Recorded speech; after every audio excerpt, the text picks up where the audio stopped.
How many times have I said that? How many times have I said that over the years? And for those of you who are new to the channel, the original article was published on my other blog in 2009. And by that time, I'd been saying that for years already. Here's what I'm going to read to you from my book about the leg kick for mixed martial arts. It's a chapter about how to defend against the leg kick. Technique called absorbing the kick. Brace for impact. Sink your weight into your lead leg by slightly bending your knee to solidify it into a stable structure that bounces the leg kick away. You need to lean slightly forward onto your lead leg to make it even more stable. And this works particularly well in a variety of instances, mostly when his kick is too fast and you are not quick enough to block it in other ways. The book has been out since 2017. In the meantime, a lot has happened. Many coaches know this. Almost every single coach is going to tell his fighter to not just lead with the leg kick, and we still see this happen. Now, in the case of Chris Weidman, he did it to Anderson Silva. Anderson Silva made the same stupid mistake by leading with the inside leg kick and blasting his shin bone and fibula into little pieces on the hardest part of Chris's knee. And he was out for a long time. And if you watch Anderson Silva's record after that surgery to recover from that horrible injury, he just wasn't the same again, and he never really got back into fighting form. Just watch his record, see how many fights he won. It's sad. So let's break this down. Again, Chris should have known better, and Uriah blocked it perfectly. But this is just sad on so many levels that it's 2021 and you still see this kind of nonsense happen. And sure, I know what Anthony Smith did in the fight beforehand. I'll talk about that in another video. So for now, bear with me. So what do we see? This is the beginning of the fight. It's like the first couple seconds. Uriah is paying attention. He is perceptually ready. He is in a solid fighting stance. He's got his hands up. He's ready. He's good to go. For all his faults that are, in my opinion, mostly on a mental level, on a psychological level, Uriah Hall is a great striker. His stand-up is excellent. He's experienced. He knows what he's doing. He's quick. He's always been pretty fast. He's fresh. And what does Chris decide to do? He's just going to step in, zero preparation, zero setup, and then makes the leg kick. He does it really fast, to his credit, but he does it in such a way that there's no way not to spot it coming. So let's break that down. So hand drops low. Okay. Left hand is going all the way down. So that's the first big trigger. Uriah is still watching him. He sees that hand goes down. Okay. There's no mistake. He sees it going down. Then big step forward with the left leg. So huge step forward and sinking into the knee. So lowering your center of gravity. So the odds of this being a high kick are really low. So that's another trigger. You can see the right hand coming all the way forward, clearly demonstrating intent. And then from here you see Chris plant.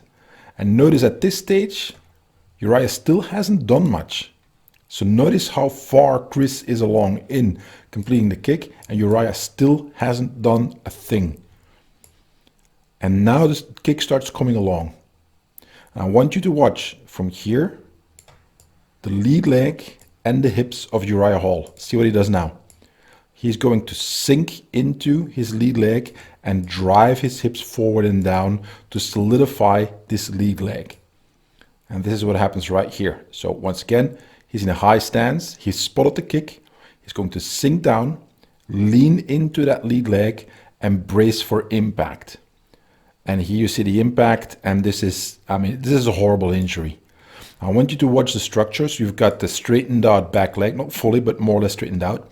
You present the knee as much as possible, making this part here a sharp angle so that the knee protrudes, so that you have a really solid structure.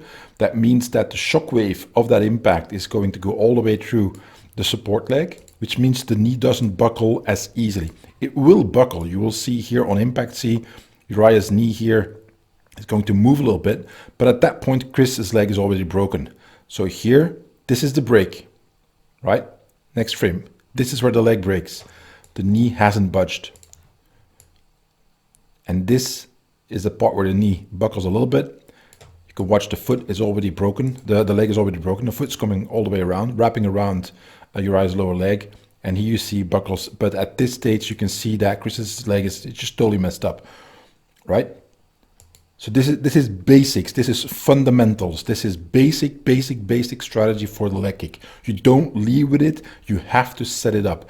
There are different ways to set it up. Yes, you can throw it without doing a jab or a feint or what have you, but then you have to time it. And you have to time it not just in relation to what your opponent is doing, but also what stage of the fight you are at. You don't throw it against a guy who's fresh, because then his reaction speed is going to be the best of the fight in the first 30 seconds. Of course, Uriah is going to pay attention. He's going to be quick. So why, Chris, on earth would you do that? Great respect for Chris as a fighter, but this is a horrible mistake and he's paying such a huge price for it. So, I mean, look here, that leg is totally messed up. It's going to come back, and I'm just going to quickly forward to the other angle. It's just, I mean, it blows my mind that this still happens at this late stage of the development of the sport. So let's watch this other part here. So what Chris is also going to do, that's going to telegraph that that leg kick is going to step back with his lead leg and step forward with his front leg, and kind of, and this is a way to generate power. There's nothing wrong with it per se. There's something wrong with it if your opponent is just watching you and you throw that as your first move. So watch that right leg as it's going to go back here. So from here, he's leaning forward, right? You can see the bend in the knees. The left leg is going to start moving forward. And here you see that the right leg is going to stomp and accelerate, right? So it's a way to basically go from standing still to sprinting. That's what I always say to my students, is you want to accelerate as much as possible. So the angle isn't great here. So I couldn't find a better angle, but I'll go back here. So what happens is that Chris, if you watch the fight again, you'll see that he's going to move his right leg back, stomp on the ground, and drive forward. Nothing wrong with that. It works. But not when you've got a guy like Uriah Hall just watching you and being ready to counter you. It just blows my mind that this happened, and it's so freaking sad. All right, so let's keep going, guys. So he's going to step forward. Okay. Drive off that back leg. Again, notice that lead hand dropping. The right hand is going to come forward as well. And Uriah is just seeing all that happening. There's no setup. There's no feint. There's no hesitation. There's nothing that he can misinterpret when it comes to what he's seeing. So he knows that there's going to be a right kick. And as soon as Chris takes this huge step forward, it's a big step forward, right? So that means that it takes even longer for the kick to get there. And it's even more visible.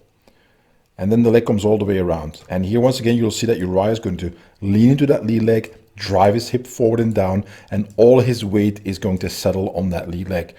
What that boils down to is, as soon as this kick leg, again, notice it's great absorbing for impact. It's picture perfect technique. Notice that his guard is still up. He didn't just drop his hands as he does that. Okay, he's only going to come afterwards that it's going to come down. The end result of this is that the way that Chris's leg lands here, you can compare it to going outside, finding the corner of a building, and then kicking as hard as you can with your shin bone against the corner of that building, and see what happens. Same thing that happens here. So all that impact is going to come and crash down into that really specific spot on the shin bone, and it just snaps in half. And it's not the shin bone, you've got tibia, fibula, so look up your anatomy. That's going to, they're both just snapped, they're in half, and that means surgery, that means recovery, that means likely an iron plate or several ones in Chris's leg. And I think he's 36, if I'm not mistaken. So he's had a couple of rough knockouts over the years. I don't think he's going to come back from this, even if he does. I mean, again, look at Anderson Silva, who suffered this against Chris himself, and then afterwards he was not the same fighter. He never regained his original the level that he was at before that injury. So don't do this kind of stuff, guys. Don't do it. It's not because you can kick hard and fast that it is the best idea to do it all the freaking time. I mean, look at that leg. Just look at this. Don't do it. Set up your leg kicks. Blatant plug. Get my book. I explain. It's not because my book is the best in the world. It's not the point. The point is that at this stage, as far as I know, it's the only book on mixed martial arts where it is solely devoted to the rear leg low kick or leg kick, no matter how you want to call it. So I explain all in detail, all the aspects, and I could have written a lot more, but then people get upset because the book's too big. So I focused on the essential parts. And basic strategy is that if you want to avoid this, then you make sure that you don't just throw a naked leg kick. You set it up. Timing needs to be perfect. Setups need to be great. And then you can avoid, I mean, just watch this happen. It's just so sad. I mean, look at his angle.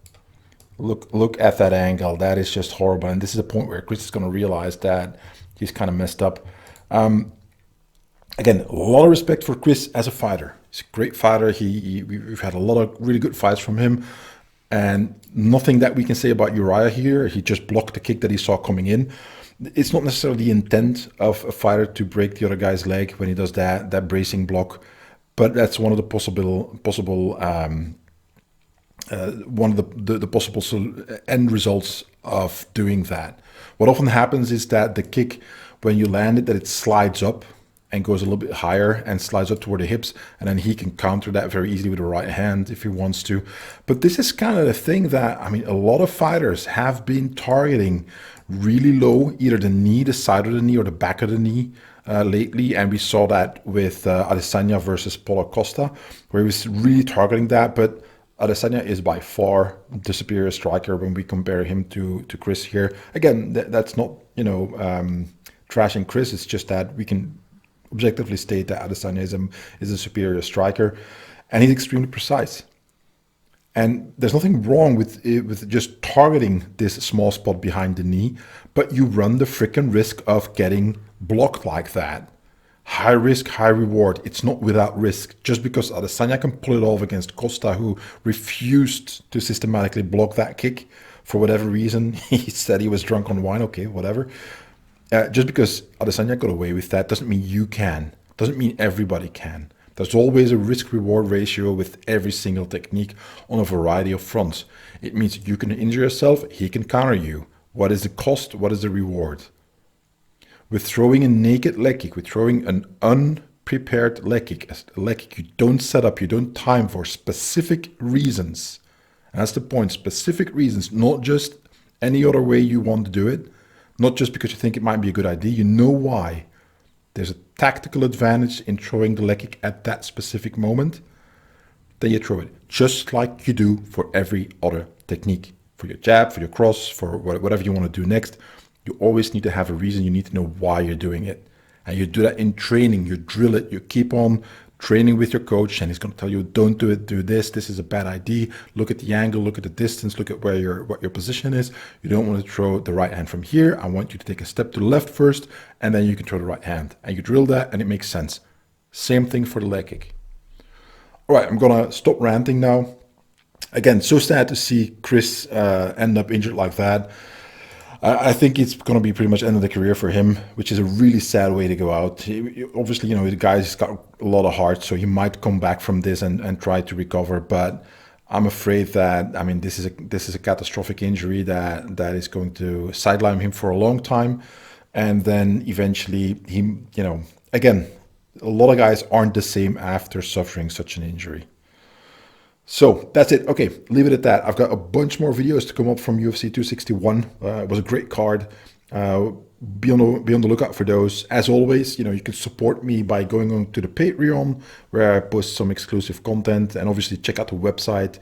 I'll do some more podcast episodes. I've been crazy busy these last few months, but I want to do more podcast episodes and talk a little bit more in depth about certain things.